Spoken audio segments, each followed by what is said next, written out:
You're now listening to the Something Good Podcast Network.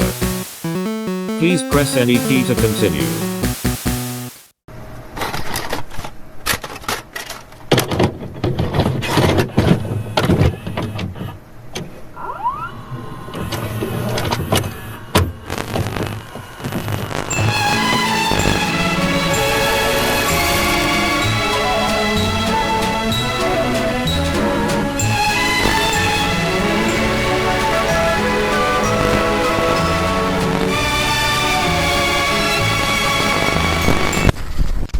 Shit.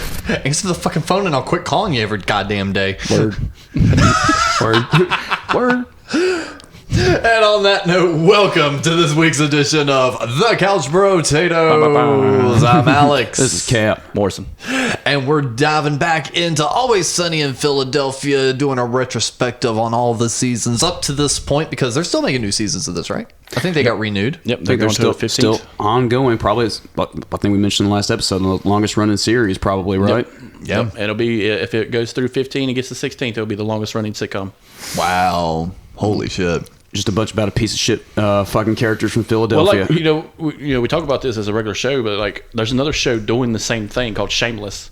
Yeah. And it's about just these terrible people. It's more of a drama, though. It can be, but it's also a comedy. But if they are, it does live up to its name of Shameless. But they're about to wrap up, I think, though. Aren't they on their last season or something like that? I remember seeing ads for it. Yeah. I never watched an episode, but I had friends that... You can only fuck on TV for so long before you can't say it's porn. It's on HBO. Was it at Showtime? Showtime. So, yeah, you can get away with a lot of shit on Showtime. Yeah. We can show a little nudity on Showtime. No, they can show people fucking on Showtime. Oh. The story's not as good.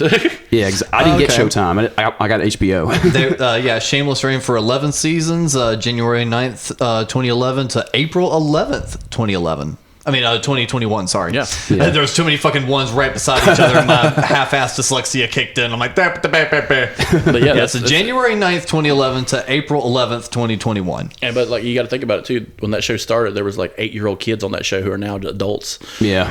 Who literally are fucking on TV. And the only main star from Shameless that I really kind of paid attention to after the fact, that really got anything that... Aside from William H. Macy, which he was in stuff already, but Cameron Monaghan. Monahan. Yeah, however the fuck you fucking say his name.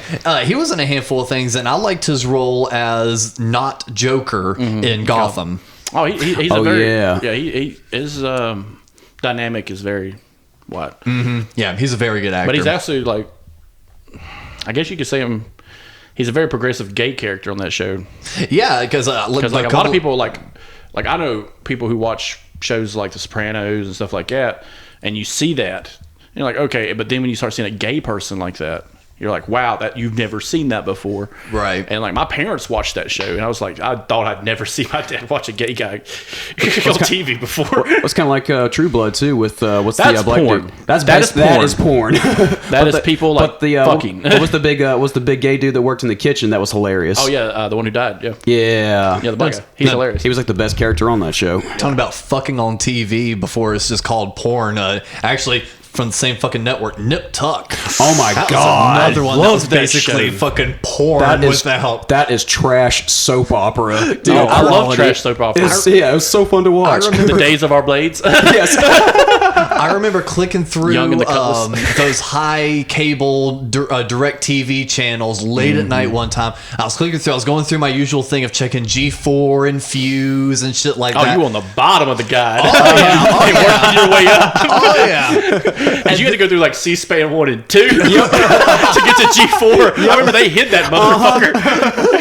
Oh yeah, so I'm like checking Fuse, G4, because it's like, well, I was a bored kid. I would literally click through every fucking channel just to see what there was. That's how I found the Nicktoons channel and shit like that. So it's like, I'm checking my usuals. Is Pants Off Dance Off on? No. Shit like that. And then I made it back down to the normie channels, down to FX, because FX was kind of like middle tier normie. Yeah, because if I remember correctly, it was all the music on the bottom. Yep. little kids shows like Nick and Comedy or the Cartoon Network, then Disney Channel. Because you reach like the 300s. That was like because once you get all the way up there, you're blowing past reality TV, History Channel, then Lifetime and the Ovary Network. Yeah. And the Ovary Network. And then it was, if I remember correctly, the lineup was Comedy Central, FX, TBS, TNT, Sci-Fi, USA, and then like ESPN, the Ocho. Yep. Lawnmower Racing from Talladega. Yes, so I made it back through there, and I just wound up landing on FX, and I will never forget it. I, of course, don't know what episode it was, but it showed this guy and a girl walking into like those kind of nightclubs. Yeah, so it says like you've already got the mental image. Yeah. They're walking into one of those nightclubs, and the girl takes a seat, winds up like saying something inaudibly to the girl next to her, and then she like disappears under the table, and you see her legs spread, and I'm like, whoa, goddamn! So this is right above Comedy Central. Yeah, this was only at like 11 o'clock at night. John Stewart's just telling you about the news. Yeah. Click up 2 channels, you get a girl getting eaten out by another one in the bar. It's like, okay, cool, all right. FX. That was actually a really fucked up show because all their like real cases were taken for real stuff. Yeah, like the fat lady who died stuck to her couch and they had to cut a hole in the wall. Yeah, I never wound up watching a lot of the episode. episodes, but I wound up watching like a YouTube retrospective on it a few years ago where they talked about like the comparisons and, like, of the real people life they and had shit. on the show were so massive. Oh yeah, like just guest stars, and they made this one dude, this Hispanic guy. And Peter Dinklage got to start on that show. Is there. Yeah, he was on that show, and this Hispanic guy, he had this badass Satan tattoo on his chest and abs, and he was this cartel guy, of course. I think I but remember he was this. a recurring character, and he was the scariest motherfucker on that show because he would show up and be like, "Cut our tits open, I got heroin in there." Yeah, and it's just like, oh shit, he's a real motherfucker. And then they fed him to gators. That shit got crazy. Woo, like, Everglade. Yeah, FX like always like would push those buttons or you know kind of like cross the line just a little bit for like network when Rescue television. Me first came out, everyone like there's a lot of strong critics. Like, how could you like exploit firefighters from New York? You know, motherfucker, they're telling stories of firefighters. Yeah, anyone that looked at that show and thought it was exploitative of firefighters really wasn't paying attention to the story. Yeah, because they're not same with any other show. Yeah, it's about like this. We're Always Sunny, where it's kind of not exploitative. Philadelphia. Well, I mean, I think there's a very good comparison to be drawn there, Cab, which is a good lead, and thanks for it, because it's like within the first season, it's almost like we hit the 7 deadly sins type shit. But it's of course shown in a way where, oddly enough, even though they always win, we as an audience are looking at the win like a loss. Like they still suck. Yeah, it's like even though they got away with it, like there's a lot of blood on the Golden Road. Away with it. Yes, they found on the Yellow Brick Road. There's a lot of blood. Oh yeah, spilled beer and destroyed lives. It's a trash warmed by. It's a trash bar warmed by trash fire. Yes, he's a trash man.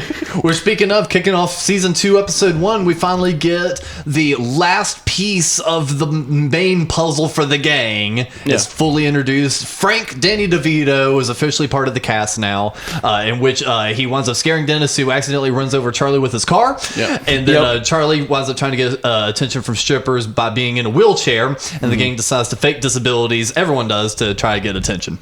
Capable. Yes. So it's when Mac and Dennis go into the mall with wheelchairs and they're trying to meet girls and shit like that. And Dee's using her like crutch, the back braces and all that. Yeah, she's still working her back brace. Yep. The best part of that is when she's on her crutches and everything. She's like talking to a guy, and the guy's like, "Oh, you're so brave." But then they see Mac and Dennis like fight each other, like get out of their wheelchairs and start fighting each other. And then Dee's just like fucking losers and just wobbles her away out with the fucking crutches. Meanwhile, Charlie's hanging out with Danny DeVito the whole time. Yeah.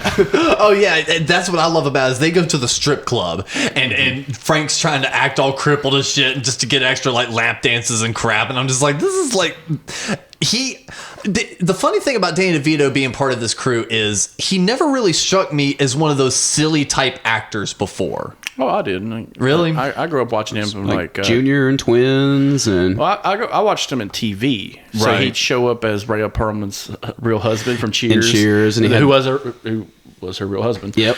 He was always the goofy like stepdad to Matilda. But not almost. Like, he always seemed like goofy, but a con man kind of goofy. You know, Yeah. like he's a businessman, but he's a piece of shit. Like, but Frank Reynolds is he's not really crazy or goofy. He's more just like maniacal. yeah. Oh, he's a businessman. Yeah. Yeah. And that's, I guess, the side of it I didn't really see like from Danny DeVito before that I found interesting in this role. That like he was almost just a bit more sinister and cunning throughout this whole series. He and Charlie bounce off of each other really well. Oh yeah, they feed off each other. Oh, it's so good. It's so Because good. if you think, like, you know, he's from a time where comedians were really highly looked upon. You know, he was in Taxi, Cheers, and stuff like Late that. 70s, early 80s, Yeah, when the so- whole stand-up comedy thing was well, really like- taking like off. Every person in the comedian sitcom was a comedian. Yeah. Everyone. Even Rhea Perlman. Yeah. So like Ted Danson, Rhea Perlman, Danny DeVito,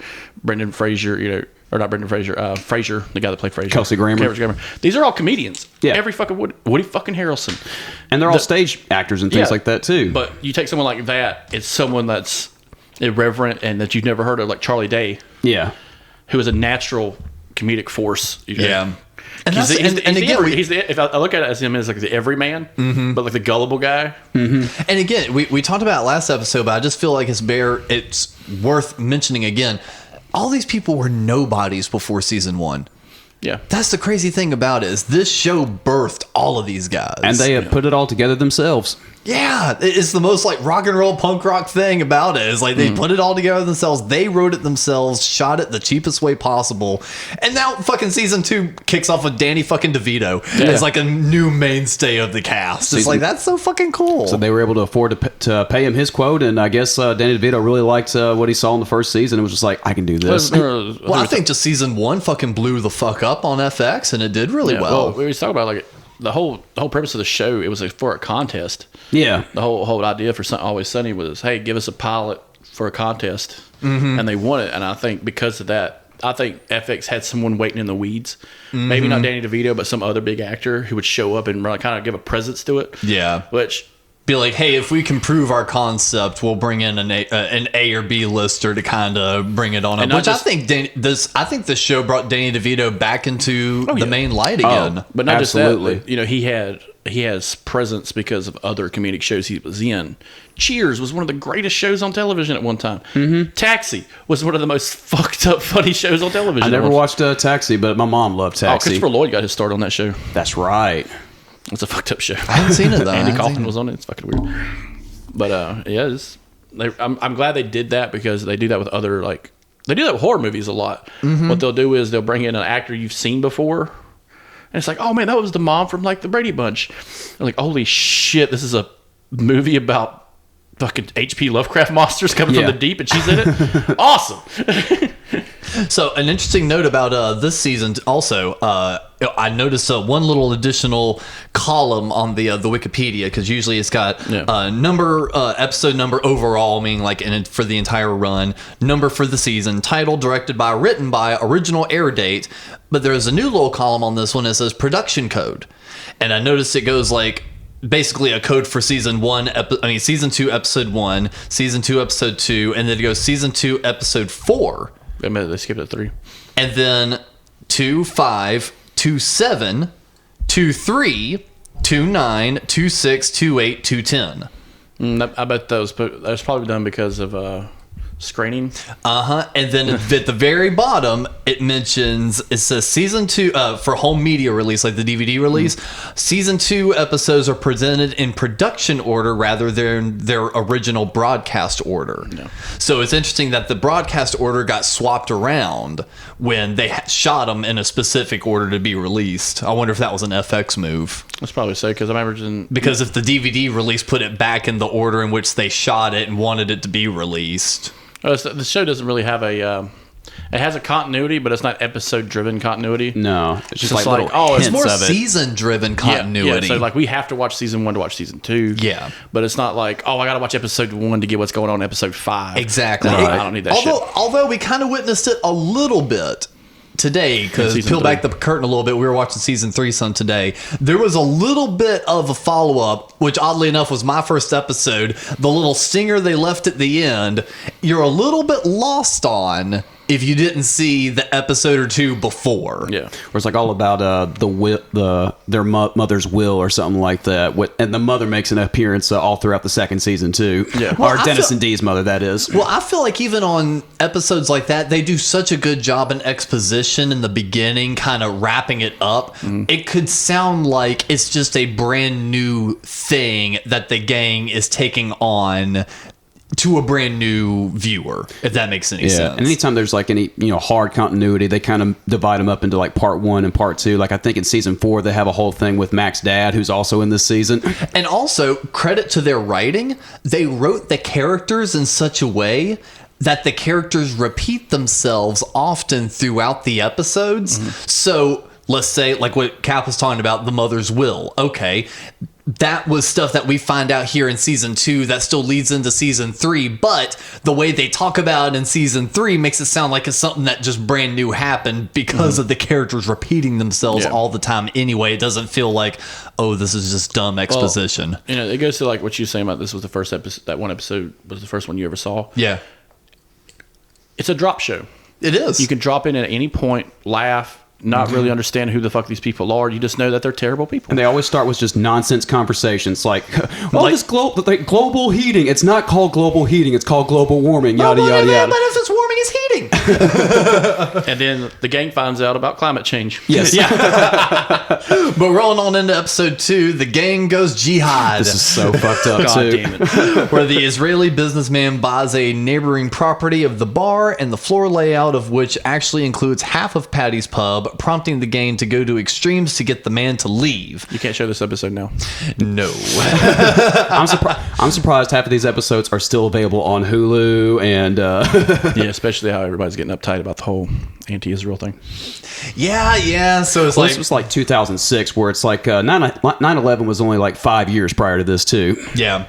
And the B plot in this one, Frank fights with his ex-wife over possessions she got in their divorce. Yeah, like again, the mother shows up, played by one Ann Archer, which Yeah. I knew immediately who she was because me and my mom watched all those Jack Ryan movies from the early 90s, and she played Harrison Ford's wife. Yeah. And she kind of has that smug, like was that it, smug Dennis, Frank, Yeah. Deandra. Yeah, I remember she has that same fucking voice she gives in like Clear and Present Danger. Yeah, just that real deep husky voice. I think she's in what was it, Fatal Attraction with With Glenn Close Glenn in it? Close, yeah. Yeah, I think she was the wife. Yeah. And Yeah. not the only Archer co-star that we see throughout this whole series. No, this whole show's packed. But And you know what? I think the only Archer, mainstay that we don't see is fucking Archer / Bob.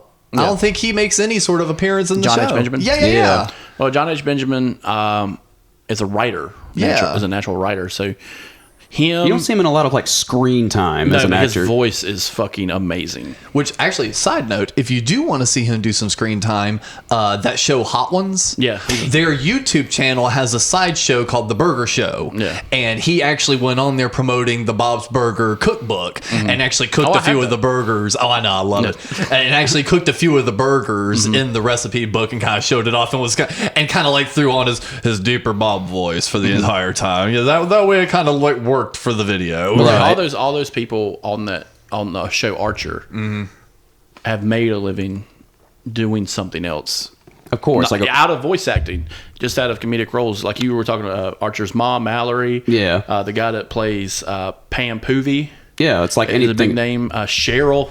Yeah, it's like anything. Number 11 on the Apple iCharts when that fucking album dropped. Yep. No shit. That fake ass country album was 11 on the Apple charts. And and I love how like the Archer creators were just like, oh no, that was all bullshit. Like, we wrote those like off the cuff. It's like you motherfuckers you beat bands that have been trying to break 10 like for years, and you're just like, fuck yeah. Yeah. That's how it works. But yeah, the whole the overarching plot of like this whole season is Frank coming in back into Dennis and Dee's lives. It's a parent season. It's a parent season, Yeah, exactly. and them having to basically come to terms with the fact that their dad is back in the picture and dad wants to be part of the crew, but the crew's like, Well, yeah, if I think about it, we meet everyone's parents in this season. Yes, we do. And actually, Yes. let's go ahead and cut to the next few episodes because that's where we really get to see everyone. Episode 3, one of my favorites, actually. Mine too. Dennis and Dee go on welfare, Yeah, in Dee- which the motherfuckers get addicted to crack cocaine. It's like Dee wants to be one of Dee's overarching themes is that she was a struggling actress, but Yeah. didn't really try, and that's what she's been kind of like covering up the whole time. She's like, I tried hard enough. It's like, no, you didn't. You No. fucking suck, Dee. You're a failure. And she's like, no, you're not. I'm gonna. And they're like, we're gonna quit our jobs and we're gonna pursue our dreams. Dennis wants to be a veterinarian or some and shit. again, that's the perfect stinger. It's like, we're going to quit our jobs and follow our dreams. The gang goes on welfare. Yep. I love when they go to apply for welfare and They're sitting next to the crackhead. Yeah, Dee puts on like a bicycle helmet, And she's the South Park retarded thing. and Dennis just like, "Hi, I'm a recovering crack addict, and this is my retarded sister." It's just God, it's so funny. and they're like, "Do you have?" And the social worker's like, "Do you have documents or any paperwork and things like that?" And Dennis is just like, "Well, Look at her. Can you not see how retarded she is?" Just look at her. Get out. Yeah, I like how they just sit down in the waiting room, and there's this crack kid just sitting there, and they're like, "You want to go, honey?" And it's just like, "Oh God." Yeah. Then they realize they have to go buy crack. Yes, and I love every single bit of that where there's like, are you so... What was the name they gave him? Are you... Oh fuck, I can't remember. Ooh, we'll have to do an Always Sunny trivia I'll down. lose. But then Mac and Charlie, they're trying to figure out the system anyway, to kind of like fuck with Dennis and Dee and shit like that. But then they're- Frank trusts Charlie with with all his money. with all his money, and then Mac and Charlie just immediately go and spend it on hookers and suits that don't tuck in or anything. I love that Danny DeVito just cuts off the fucking account. Yeah. And they're in the middle they're about to pay these hookers, and it's just like, Charlie, we really need to pay these fucking hookers. Yeah. He's like, you know what? I'm calling Lil D. No, you don't need to call Lil D. No. You don't need to call Hector. So they're just Dennis and Dee, are sitting around, thinking they can skate off of welfare, and Mac and Charlie are like, that's not how it fucking works, guys. No, you gotta steal from rich people. Yeah. And I love just them devolving into like worse crackheads as the episode Because goes all they on. want to do is try it. Yeah. We'll just try a little bit of it, They just go- so we understand. They go and meet the dealer, and he's just like, I would like one crack, please. What would you say, bro? Well, the thing is, it's like, none of us are like, drug users, so it's like, I wouldn't know how to ask for it either. Yo, man, I want to get blasted. How much? Yeah. That's exactly how you ask for crack. And how do you know? No crackheads. I know the difference between a fucking 40 rock and a chipped up 20. Yeah. I know when someone's smoking drywall in my house. Like, And then meanwhile, Dennis and Dee get addicted to crack, and then Dennis and Charlie and you skipped one vital point. Yeah. They paid $200 Yes.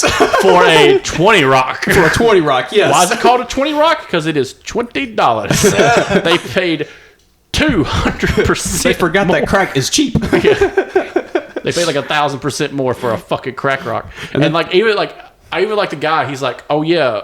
He's trying to tell him the first hit's free. Yeah. He's trying to tell him that. Well, no, we'll pay you. He's like, okay, how much you want? Just one. Just one. Okay. And they start pulling out their money first. He's like, no, don't do that. He's like, $200. And then he just slip. He's like, go to that guy right there. See, what I was waiting for is like, go to that guy right there and then pull up. He's like, $200. And they're like, God damn.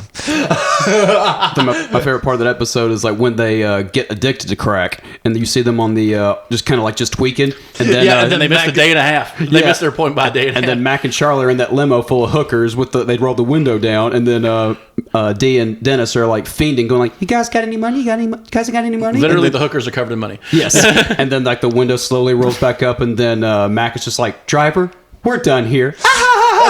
They all just start laughing and pull away. It's like, sons of bitches. No, I love how the realization we need to get a rehab. Yeah. Aw. And then Biz Marquis in this season too. Rest in peace. Oh yeah. Yeah, they start singing "Just a Friend" while they're drinking 40s on the stoop in the middle of the day. Yes. My macro brew. Yeah, and then the next episode probably has one of my favorite title transitions. This is when they start doing the title transitions in the seasons too, where of course Episode 4. episode 4, where of course Dee and Dennis's mom is as big a piece of shit as anybody else on the TV show. And then Mac's going to pick up some things for Frank, and then Ann Archer just kind of undoes her robe, and then it falls on the floor, and then Mac's just like, oh, Mac bangs Dennis's mom. Yep. I like how she treats him just like a whore. Like, Yes. he treats him like a bitch. Well, She's like, you're still here. Well, I was gonna say he winds up treating Dennis like he does, like Dennis treats most other girls. Yeah. So it's like that's what was kind of funny about it. Yeah, Dennis got all that from his mother. Uh-huh. And then this whole Treats episode Mac like a whore. And then this whole episode becomes a whole like fucking like multi-layered routine of backstabbing with hooking up with everybody's parents. Oh, I know. Yeah, that's when you get to meet everyone's mom, and I love. Well, I remember what was the premise? They didn't want to do chores. Yes, they were trying to. that's They don't want to do Charlie work. Yeah, they're all passing off the Charlie work. Which is like cleaning the bathrooms, like killing out the the trash, rats. killing No, the rat. that's Charlie work. That's a Charlie job. And Devito's like, you're doing fucking Charlie's work. And they all, it devolves so quickly because Dennis ends up fucking around with the what's her name? The waitress. The waitress. Or like he tries to he tries to bang the waitress, or is like he threatens Oh yeah, Charlie. he tells Charlie, he's like, I will fuck her. He's like, if you got to do this Charlie works, like you got to do this thing for me, or I'm gonna bang your crush. He's like, don't you do it? And then Charlie goes off the deep end Oh yeah. and like shows everyone's banging each other's parents. That's the whole thing. Like I love the Charlie episodes where he thinks he has something over everybody, where he's like the Yes. master schemer. Well, he really does. We talked about this like off air, where like Charlie is like the smartest one in the room. Yeah. when he has to be. Yeah. But yeah, exactly what Cap was saying. Though I love the fact that like he in this episode, and like Chris agreed, he really does have one up on everyone in this one, and it's like just him making D do his bidding. Explicit, yeah. Yes, and it's just like every single time she's like, I don't You're know, Charlie. complicit, bitch. Charlie, I just need you to do this shit right now for me. Because Mac bangs Dennis's mom, and then Mac falls in love with Dennis's mom Yes. and tells Charlie about it, and then Charlie's just like, interesting. Mac's trying to fuck your mom, Dennis. And then Dennis goes to Mac's house, but not before Charlie cons Dee into taking the waitress with her on a car ride to watch Dennis, the guy she wants to fuck, go after this Hobbit woman. Yeah, Not because only- Dennis has already been trying to seal the deal with the waitress in order to not have to do the Charlie work. He told her kind of he shit. loved her. Yes, Like a because piece he was of trying to shit. just bang her and leave, and then she was just like, "No, you're not coming in." He was like, "But I love you. And then he gets a call from Charlie. and then he's like, "You know what? No, I think we're good. I think we're good here." And she's like, no, you can come in. He answers the phone like Charlie, that was a close call. I was about to seal the deal. And then, yeah, like you were saying, like he takes Dee takes the waitress to see Dennis try to hook up with both Mac's mom and Charlie's mom, but they both shut Dennis down. And they're like, I don't find you attractive. And Dennis is just like, What? What? You don't find this attractive? But the great part about it is like Charlie's mom is hideous. And they're just like both Oh, no, Mac's mom. Oh, Mac's mom is just like Max mom. That's right. Charlie's mom is like the happy homemaker. The sweet old lady. That's Yeah, what it but was. they're both It's like his uncle that you got to watch. but they're both like frumpy old ladies and everything Yes. too. And like Dennis is like trying to like pet their hair and, and shit like that. She's like halfway done with a cigarette and Yep. is about to light the next one. And I love it because by the end of it, the wrap up is like the waitress fucking snaps and fucks Frank. yeah. I still got the moves. And meanwhile, like Charlie is just about to get on the verge of tears. Yeah, that's the way it is. It's like Charlie's just like, Oh no, it does credit, and then it ends with the after credits. Remember, Dennis is walking to his mom's house, and Mac comes out, and Mac's like, "Oh fuck, no!" Oh yeah. Wait, Yeah. He just calms him down. He's like, "It's all right, dude. it's It's fine, so fine. it's It's fine. fine. I understand. I'm gonna I kick your get ass." it." And then so I really like that one too. I think those two back to back, the Dennis and Dee go on welfare, and then Mac bangs Dennis's mom. I think those are the best little 1-2 punchers in this season. Absolutely. Which doesn't take away from the next one, which is still fucking great. $100 Baby. This one's so fucking great too. It's like it starts off with like I think Frank and Dee are going to the gym. Like Frank's Yeah. wanting to train Dee because it all starts off with Dee talking about girls can kick ass, and then Mac and Dennis are like girls can't fight, yada yada. And he's like, didn't you see $1 Million Baby? Blah, blah, blah, blah, blah, whatever. Like, Yeah, Frank's like, women I'll take you boxing. to the gym. And then Frank sees an old friend, an old rival of his that he used to box. Yep. And then they start talking shit. And then the rival's daughter starts talking shit to D. And the D's just like, I'll eat your babies. And Dennis and Mac also trained Charlie for an underground fighting ring to make some money off of them. Yeah. Bum fights. Clown baby. Wild card, bitches. That's actually before it even happened, because I think that episode's in a few seasons where they try to sell reselling gas. Yeah. I think that was the debut of the wild card. He's like, I cut the brake cord. It's like, wild card, bitches. And they don't train Charlie to fight. They train Charlie to take pain. Well, it's like what like Danny DeVito's trying to train D the whole time, and he's like, "No, you got to max out at the beginning." No, you don't, motherfucker. You're telling her to max out on her first pull, and it's like she's gonna. And then it falls. And he's like, "You're not ready." And then, no shit, she's not ready. And then all of a sudden you see this like girl in a hoodie just kind of pop up like in a karate movie, just like, Psh, "Hey, I got the hookup. You want that good stuff?" Like, and hooks her up with steroids. Yeah. So like during the pain tolerance training for Charlie and D training to get in the boxing fight, they're playing "You're the best around." Well, like Charlie's like getting hit in the face with beer bottles and fucking.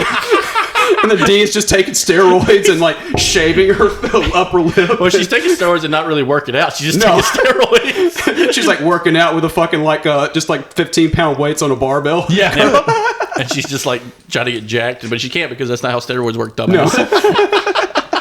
And then of course it ends with And I love how they show that that's not how steroids work. yeah. And then Charlie winds up eating all of D's steroids, like during the whole training I montage. forgot about that. And He then gets yacked.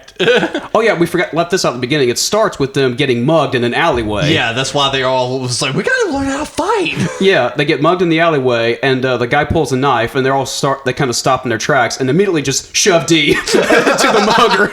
Well, that's a reoccurring thing. They immediately want to give up D quickly to anyone. We're taking you hostage. Take D. Take D. Poor D. We were talking about this earlier too. Like the character of Sweet D is like, she's not a bad-looking woman, but she's like she's not unattractive, but she's She's kind the of like attractive tomboy one. Yes, Yeah. she's one of the guys, and Yeah. there's no really like any gender role really with D, except for like they just I would love to hear like just some like behind the scenes talk of how Mac keeps his cool and just like how he just doesn't break character while they're just talking cash shit about D. Look at her with her pigeon legs, her pigeon legs. Well, it's probably because I would at least imagine.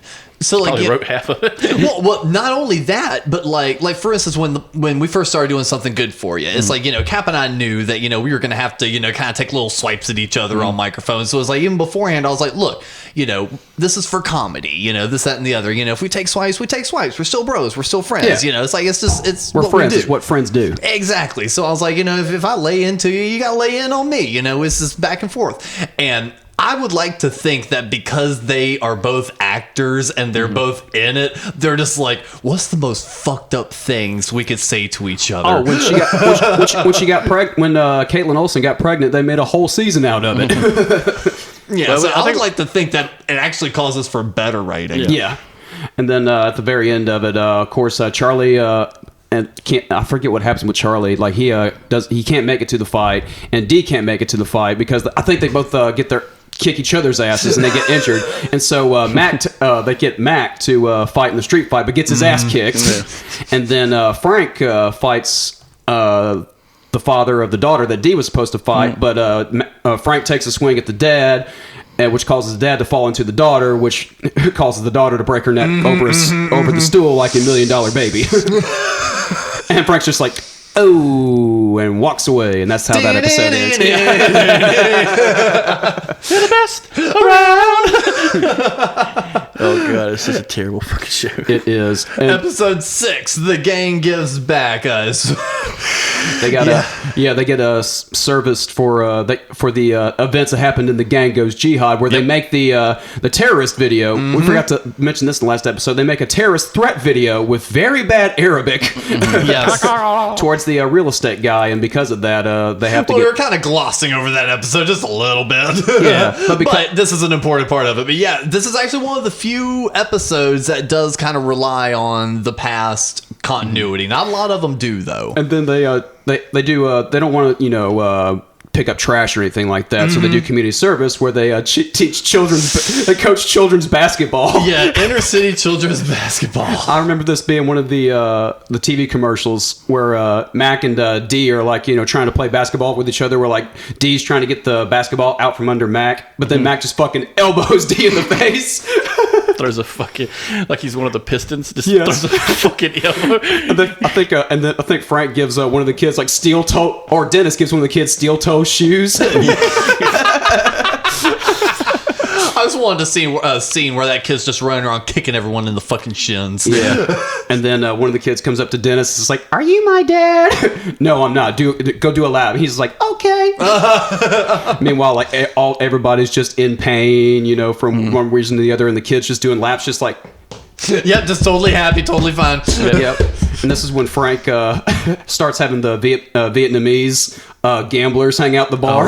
Oh god, the wrap up at the end of that one. Yeah. But no, and this is also where Charlie is sent to the AA meetings, and the waitress is there, and she winds up being Charlie's sponsor just to fucking get back at Dennis. Yeah, exactly. And then he tells the waitress, was like, "I do community service with kids."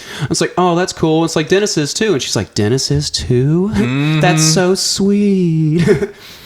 And it's honestly the main thing I really remember, the underground gambling ring at the very end. Oh yeah, the Vietnamese. That's the whole. This happens a lot too, where you just hear like a gong. Yeah. and then you see these degenerate Vietnamese gamblers with cigarettes and dollar bills just betting all these little kids. And then, like at the very end of the fucking episode, like Frank just goes down there, puts a gun down on the table. They're like doing Russian roulette shit. Oh, they're This is later on in the when they get the freedom episode. Oh, that was in the freedom. I thought that was still in this episode. Oh, okay, got it. They come back quite a bit. Okay, yeah, okay. Well, see, again, another ongoing bit from that one. Danny DeVito and his gun. Yeah. Oh my god, that is the best ongoing bit. Is Danny DeVito just whipping out that fucking gun, and when he pulls it out, he doesn't just pull it out. He pulls it cocks out, the son of a and bitch. they throw a cocking sound with it too. So it's like he is immediately ready to start just flinging bullets at any fucking time. Holy shit, that thing was loaded. That used to be a drinking game we would do for Always Sunny. It's like anytime Frank pulls out his gun, Really? anytime Mac tries to be assertive. Oh, you're gonna get shit faced. Yeah. And a couple other things. It's been years since I've done anything like that. Oh my god. But yeah, that's what happens is that, of course, it falls to pieces. It all just like any other episode of Always Sunny, they just fail miserably at what they try to do, and then they wind up just picking up trash on the sidewalk. And then episode 7, the gang exploits a miracle in which the gang finds a water stain in the office that resembles the Virgin Mary. Oh yeah, because Frank said, yeah, they find a water stain, or I think Max. I forget who says it's a Virgin Mary thing. I think it's Mac at first, because it shows that Mac. I can't remember in the first season where they kind of depict Mac Mac's as the pretty much the Jesus freak. Mac is also a conservative. Yeah. Yes. So yeah, Max sees it, and then Frank, of course, the businessman he is, It's a gold mine. starts He's a charging motherfuckers to go businessman. see it. He'd be one of, if shit had worked out the right way, he'd be flying in space too. Yeah. And then Mac and Charlie try to outdo each other as far as being preachers. Oh god. But then Charlie does really acts like a fucking evangelical preacher really well. That's the problem. That's the problem with Charlie, man. Charlie knows how to just go off the fucking rails. That's the problem. He's got that big dick cult energy. and Mac has that inferiority complex where he can't lose to anybody. But then speaking about inferiority complex, Dennis winds up going anorexic because Dee tells him his face is Yes. fat. It's one of those things where it's like I love like just little bits in how these episodes start where they kind of continues to become a theme. Like the very beginning, they just kind of casually throw out that Max putting on weight or whatever. It's like just to fuck with him. Yeah. It's like, he's just like, I'm wait, gaining what? mass. What? it's like But no, you're it's like he's very he's the most vain one out of the group. absolutely. Yeah. And and he's not a bad looking guy, from a perspective. But if he was to say, "Man, you got bitch ankles, motherfucker," and he's just like, "What?"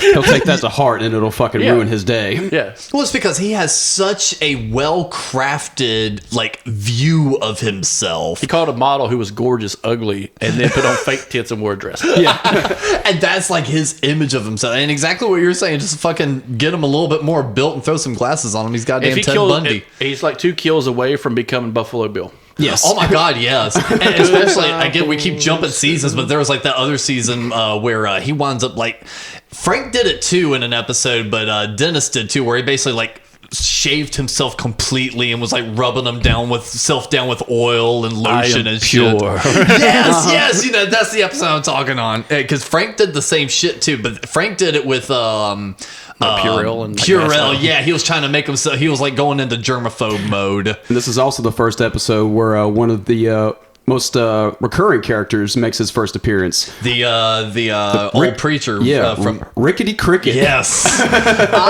Cricket. That poor motherfucker. Cricket's character devolved so goddamn fast because he's like his tippy top in this one, and then you watch like season 14. Cricket's like half burnt and one eyed. He's missing a couple of fingers because a dog ate him. Yeah, and it's all because of the gang. Everything that's bad has happened to him is because of one of the gang members. It's like he had a crush on D, and then like D's trying to honeypot him into blessing the Virgin Mary stain. D fucked with him in high school. Yeah, and now she's like trying to which I don't know how she did that. Yeah, being in the aluminum monster. I was gonna say with everything we keep hearing about, but yeah, apparently she like played with him and broke his heart. So it's like he's like seeing that as a little bit of the chance to like reconnect and make it better again. And just all she's doing is fucking using him, and that's what his love for D is always what winds up sending him down that path. Yeah, exactly. Even when he becomes homeless and everything too, like D is the reason he winds up getting back involved again. So he's married to one of the Deschanel sisters in real life. I remember me and an old roommate of mine, our Sunday afternoon hangover marathon series would be Bones. I think he's married to that chick. Yeah, the weird one. It would be Bones, and there was the one other day one that's not Zoe. Exactly, the less famous one. But yeah, we would. Anytime I get into a show, I always look up the cast and like see what they've been in and stuff like that. And I look up the Deschanel chick's name. I forget her first name, but I saw who she was married to. I was like, holy shit! I was like, guess who this Deschanel chick is married to? He was like, who? Fucking Rickety Cricket. Hey guys. Yeah. I always thought that was just a fun bit of trivia, but yeah, one of the. I don't know if he's one of my favorite. He's one of the more. It's kind of like the LaPoyle brothers. Like they kind of get in and out, kind of throughout the seasons. So like he's used sparingly, which I think is what makes his character good. It's also a big trope in comedy shows now. We need someone to dump on constantly, and we need a recurring character who digresses. And you can only do it so much with D. Yeah, but like D is the Jerry from Parks and Rec. Mm-hmm. Jerry is the Cyril from Archer. You know what I'm saying? The dump character. Yep. He's like the Dwight character. It goes all the way back to Barney Fife. Yeah, exactly. Yeah. But Barney Fife would shoot you. So would Frank Reynolds. I want to see that episode. Oh my God! Don Knotts versus fucking Danny DeVito. Holy shit! I'll kick your ass, Mayberry. Yeah. Awesome. Anyways, I'm blasting. Anyway, I started blasting. That good and the bad and the ugly fucking shootout. If I remember correctly, this is like the episode. This is the first episode of Cricket.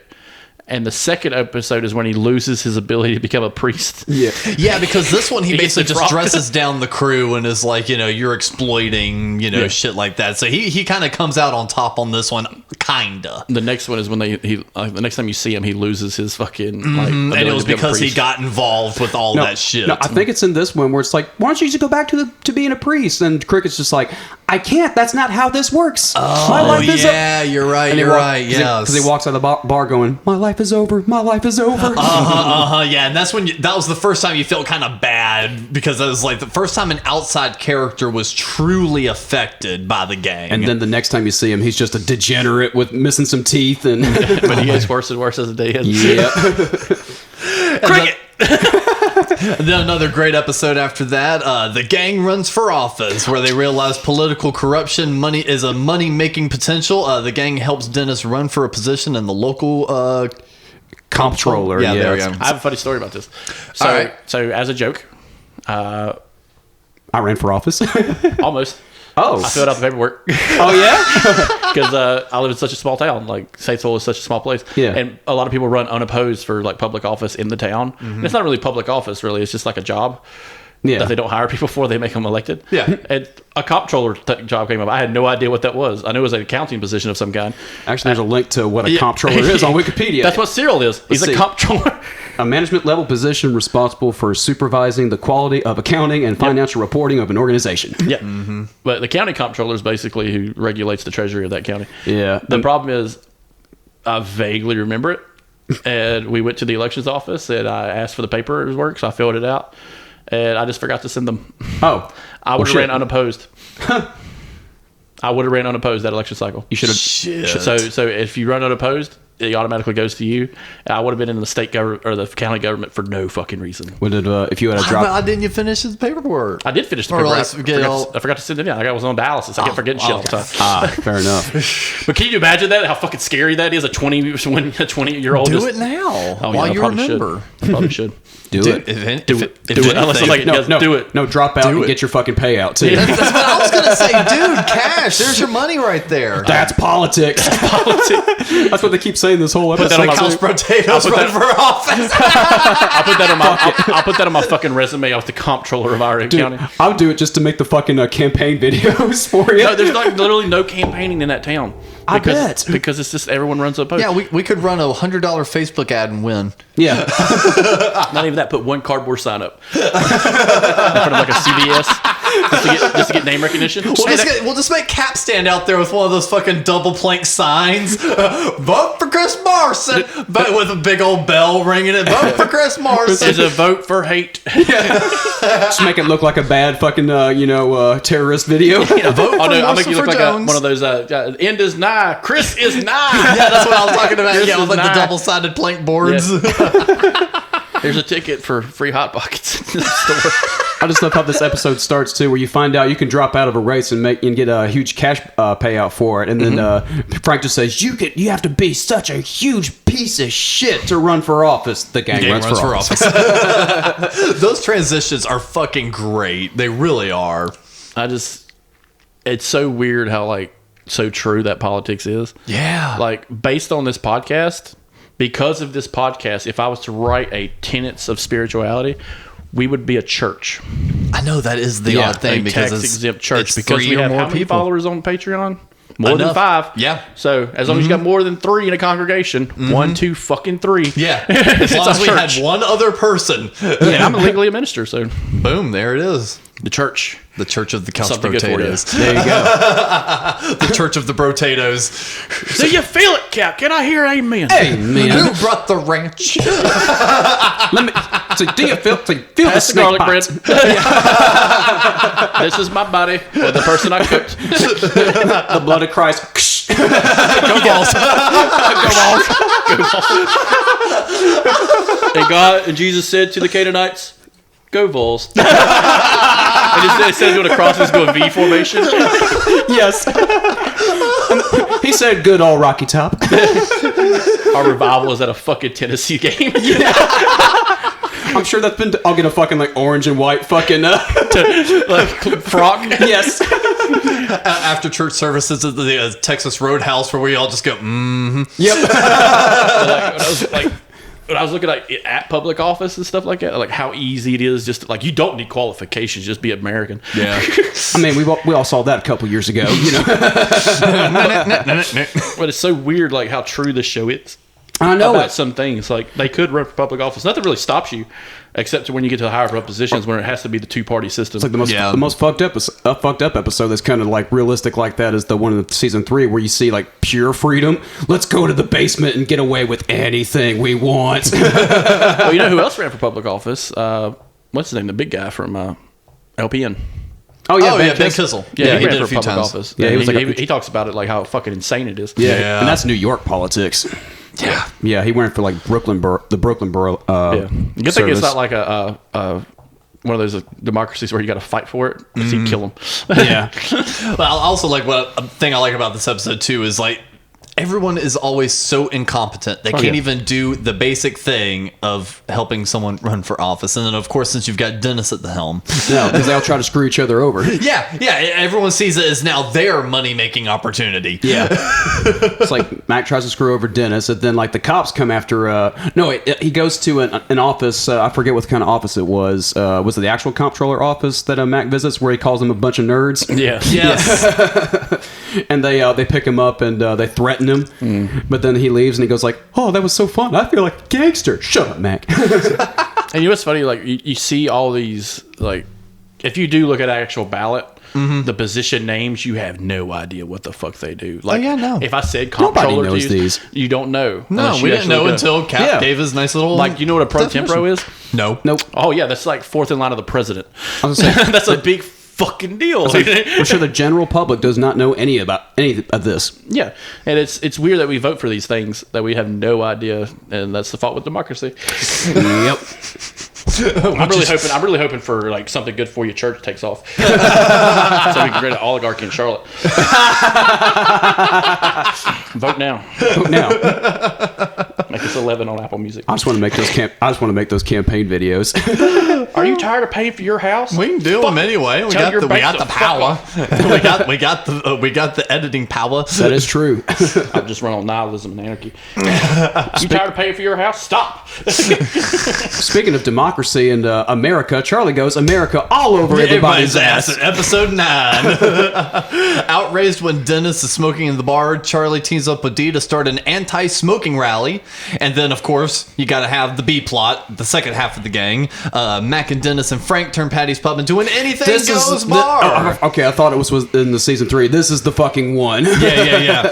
In which everything goes horribly wrong thanks to the new clientele, heroin addicts, Vietnamese gamblers, and the incestuous McPoyle siblings. Yeah, because the whole thing is this is around the time when smoking ban laws were starting to take place in bars. I remember when you could smoke an IHOP back when it was America. Yeah, and again, for context, this episode aired August 10th, 2006. Yeah, The long ago.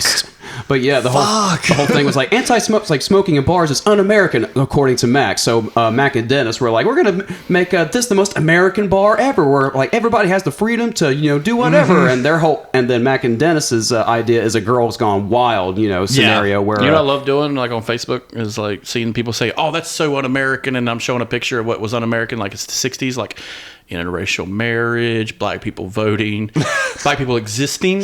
Yeah. Communist.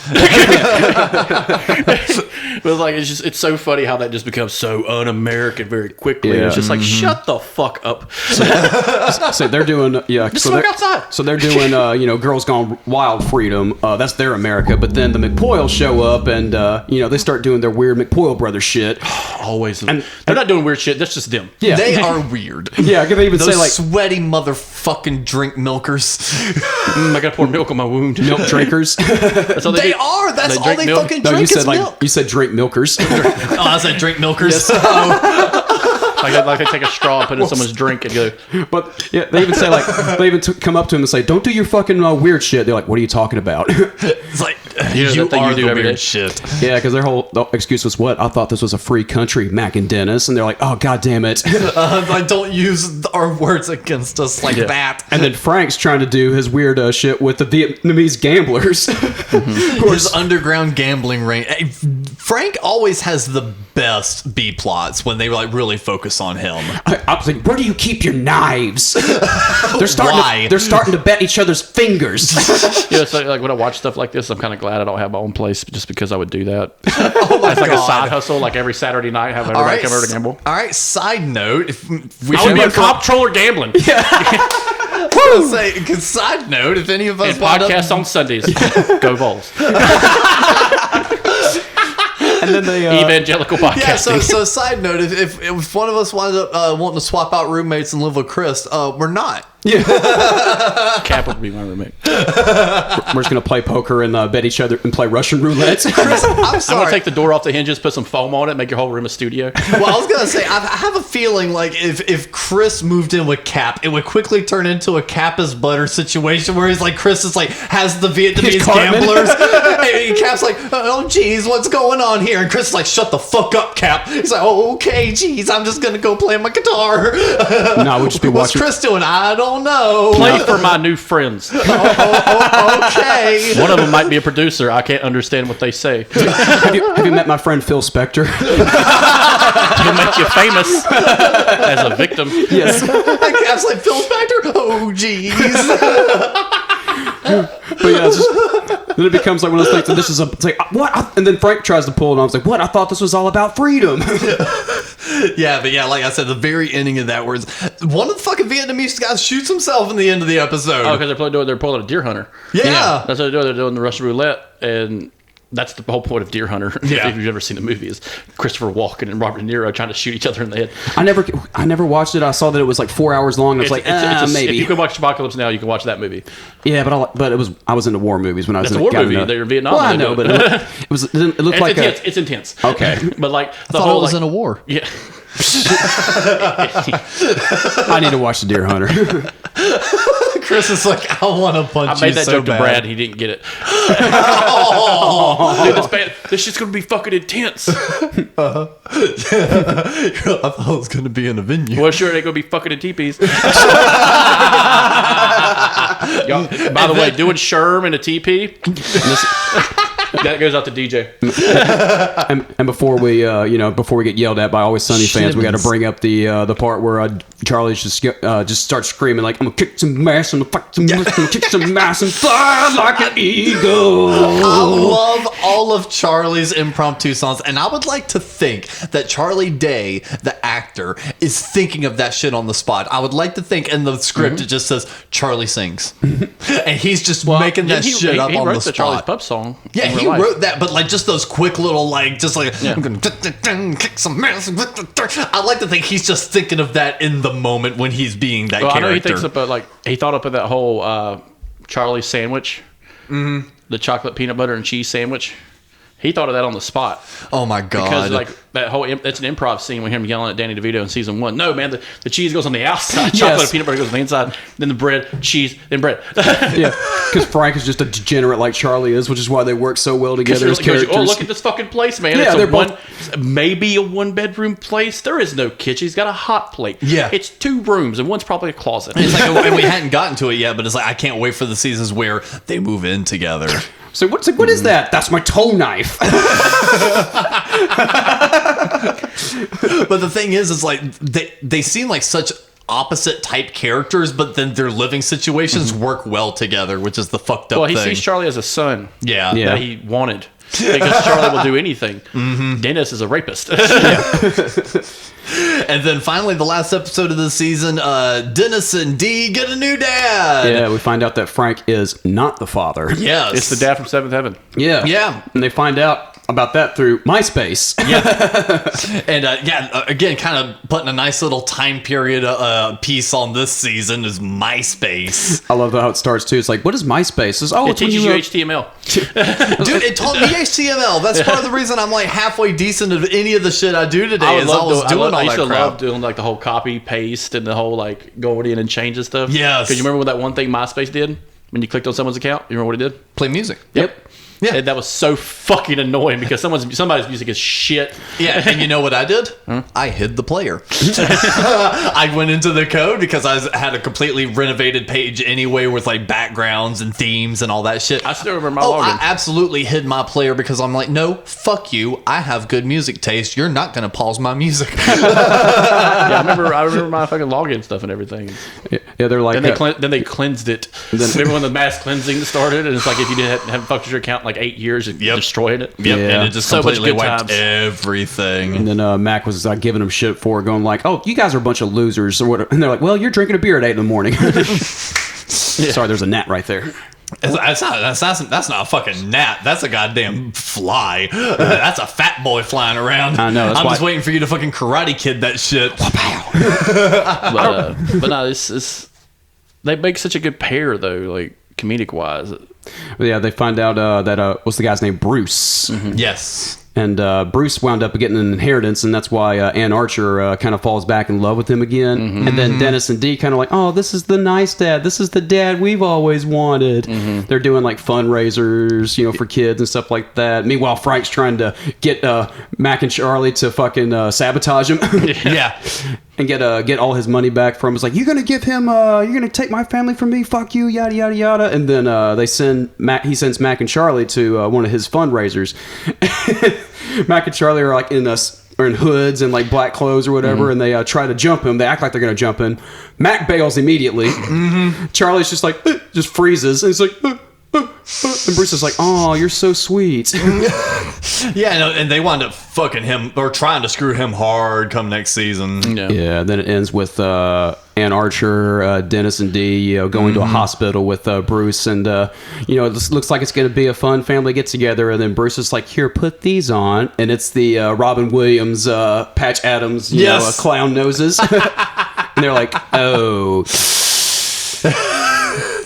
It's kind of cold in here. This room's full of diseases. These kids are gonna die anyway. Just quickly, just trying to be like, yeah, I don't think so. Yeah, you guys hungry? I am starving. Just going right back to just that entire gang are just the biggest pieces of shit ever.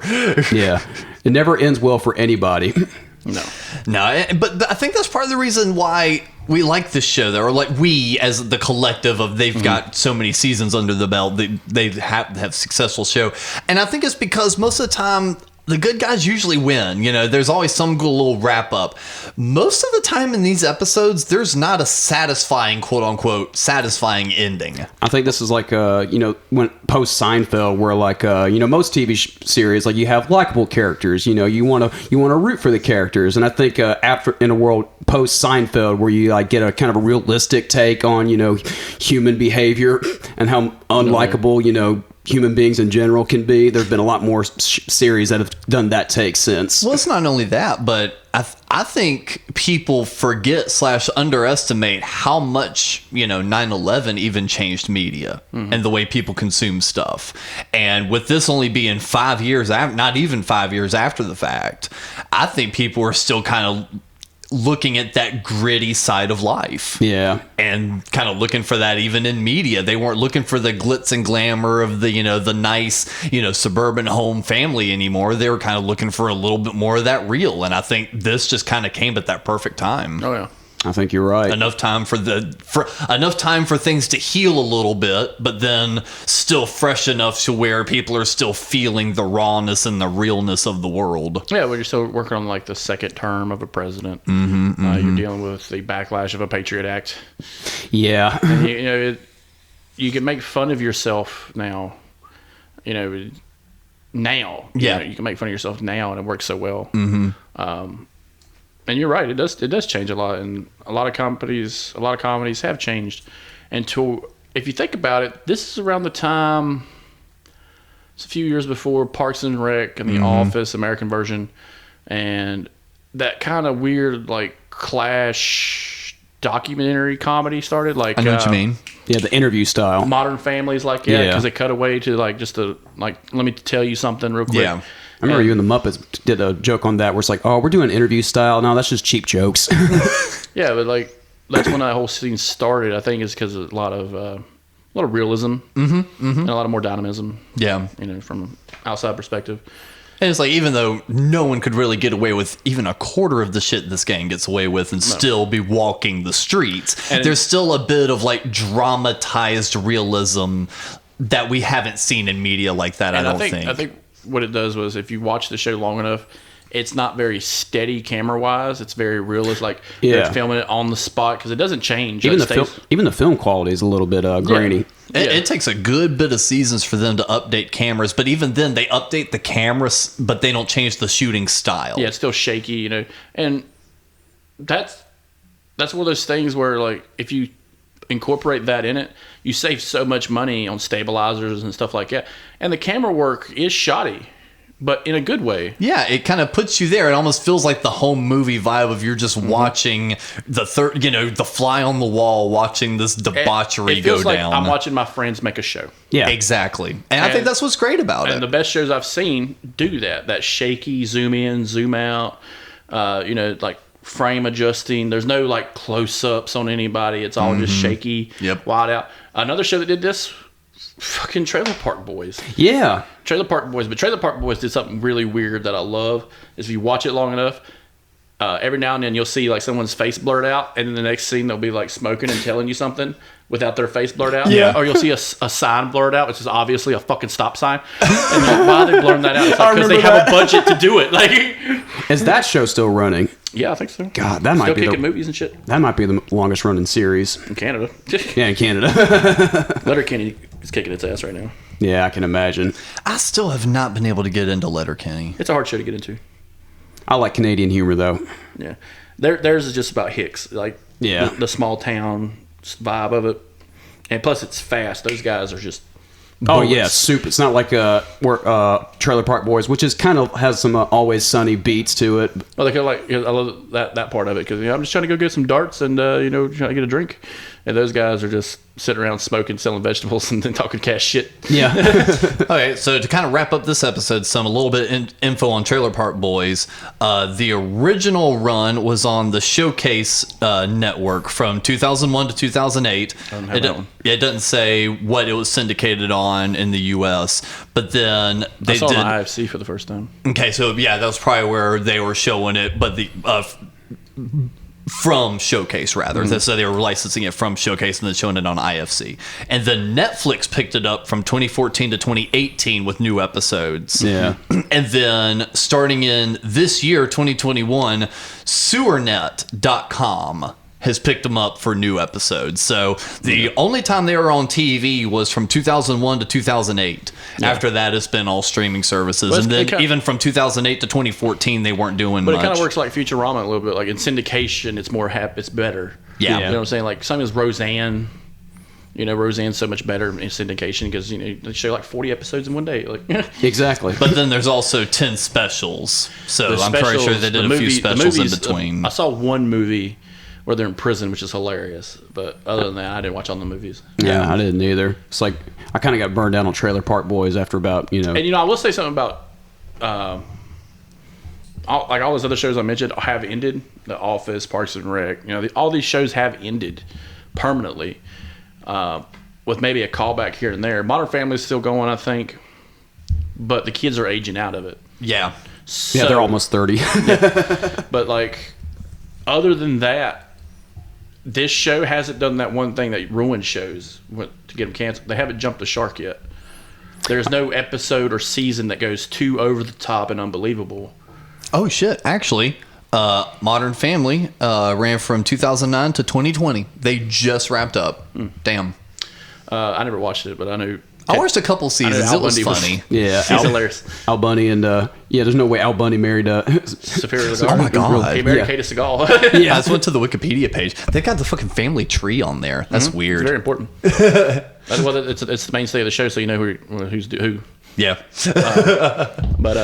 But yeah, season 2 of Always Sunny. Where does that kind of lie for you guys in the seasons that we remember, at least off the top of our heads? Out of the ones I remember, it's probably number 1. Really? Season 1's really good. It's establishing, but all these other characters we get is so much better. Yeah, it's way better than season 1 because it's like the next step. Yeah.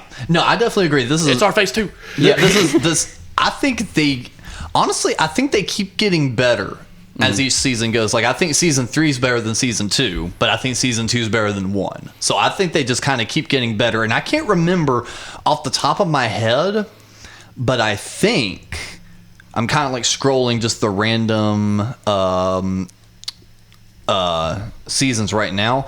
I'm thinking either season 4 or 5 is actually my favorite seasons. Yeah. Oh, that they're more. When we get to that part, you get more established.